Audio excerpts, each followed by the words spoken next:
माहिती आहे ती सध्या घेतली जात आहे आणि याच भागातून या दारूची विक्री आहे ती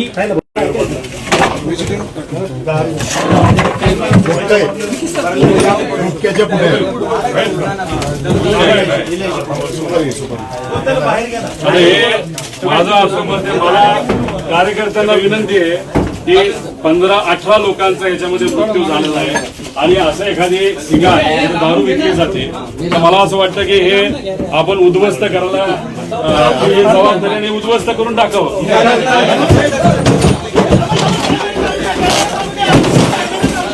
झोपडपट्टी माणसं म्हणणारी झोपडपट्टी आणि झोपडपट्टीचा माणूस मेल्यानंतर तुम्ही त्यांच्याकडे दुर्लक्ष करता आणि श्रीमंताच्या बाबतीत जर काय झालं एखादी मोठी महागडी गाडी ठोकली नाही तर धडकली त्यांना मात्र तुम्ही व्हीआयपी ट्रीटमेंट देतात. हीच पद्धत आहे या सीपीची. श्रीमंताला मात्र त्या ठिकाणी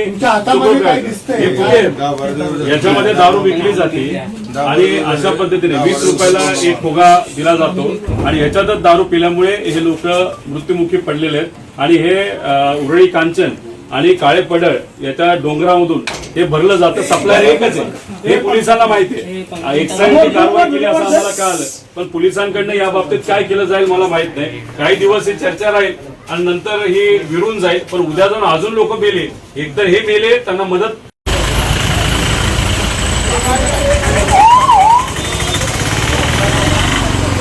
काही गोष्टी हातामध्ये घ्याव्या लागतील. कार्यकर्त्यांनी इथलं जे दुकान आहे ते बऱ्यापैकी तोडण्याचा प्रयत्न तिथं केला पण इथं जिथं दारू विकली जाते अजूनपर्यंत पोलीस आलेलं नाही आणि याच्या आधी जेव्हा केव्हा पोलीस आलेले लोकांचं मत आहे की इथं येऊन फक्त पोलिसांनी पैसे घेतलेले आहेत कारवाई केलेली नाही.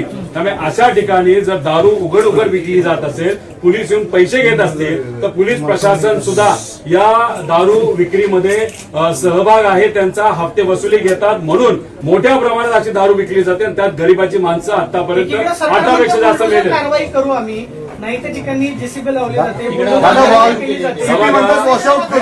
गरिबांच्या झोपड्यावरती बुलडोजर चालला मुंबईच्या गरीब पण इथं मात्र दिसत नाही ती कारवाई. काय झालंय आता मोठे मोठे नेते की जे म्हणणारे हिंदूवर अन्याय होतो एकतर भाजपच्या काळामध्येच मोठ्या प्रमाणात दुर्दैवाने हिंदूंवर अत्याचार होते असं आपल्याला म्हणावं लागेल. आता इथं जे दारू पिऊन मेलेत त्यात हिंदू नाहीत का? दारू विकणारे जे कोण आहेत ते कोण आहेत हे तुम्ही शोधा. बुलडोजर तुम्ही फक्त धर्म बघून तिथं चालवता मग जिथं अशा चुकीच्या गोष्टी होतात ज्याच्या सगळ्या गोष्टी केल्यामुळे गरिबाचा तिथं मृत्यू होतो त्यात हिंदू समाजाचे सुद्धा असतात तेव्हा हे सरकार कुठे गेले? हे चुरू पोपट्यासारखे बोलणारे बिळात जाऊन लपणारे बाहेरून आता बोलावं काय इथं काय सामान्य व्यक्ती मेले नाहीत का?